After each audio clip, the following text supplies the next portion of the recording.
ఒక ఎమ్మెల్యే కొడుకు ఇంత పవర్ఫుల్లా? 2004 స్టేట్ వద్దు, ఆ టైంలో ఎమ్మెల్యే ఒక మర్డర్ చేశాడు. 2017లో కోర్టు అక్యూజ్డ్ గా డిక్లేర్ చేసి పనిష్మెంట్ కూడా ఇచ్చింది. ఆ తర్వాత తన వైఫ్ ని ఎమ్మెల్యేగా నిలబెట్టాడు. ఇప్పుడు ఎమ్మెల్యే గారి కొడుకు సీన్ లోకి వచ్చాడు. తర్వాత ఏమైంది?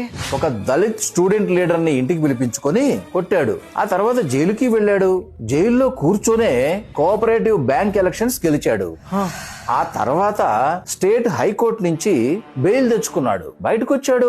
రోడ్డు పక్కనే పళ్ళమ్ముకునే ఒక శ్రామికుడు అతని కొడుకు ఎవరైతే ఐఏఎస్ కు ప్రిపేర్ అవుతున్నాడో ఈ ఎమ్మెల్యే కొడుకు ఇంటి ముందు నుంచి ఈ తండ్రి కొడుకులు వెళ్లారు. ఈ తండ్రి కొడుకులు వెళుతూ ఉంటే ఆపి తిట్టడం కొట్టడం చేశాడు. ఆ ఐఏఎస్ కు ప్రిపేర్ అవుతున్న అబ్బాయి పేరు రాజ్కుమార్ జాట్. అతను తన తప్పు లేకుండా మా మీద ఎందుకు చేయి లేపారు అన్న ఈ ఒక్క క్వశ్చన్ అడగడానికి తిరిగి ఆ ఎమ్మెల్యే కొడుకు ఇంటికి వెళ్ళాడు.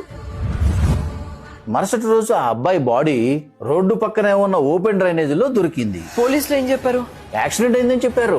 ఆ ఎమ్మెల్యే కొడుకు దీనికి 0.01% కూడా సంబంధం లేదని ప్రెస్ నోట్ కూడా ఇచ్చారు. Case closed. ఆ ఎమ్మెల్యే ఎవరు? ఆ ఎమ్మెల్యే కొడుకు ఎవరు?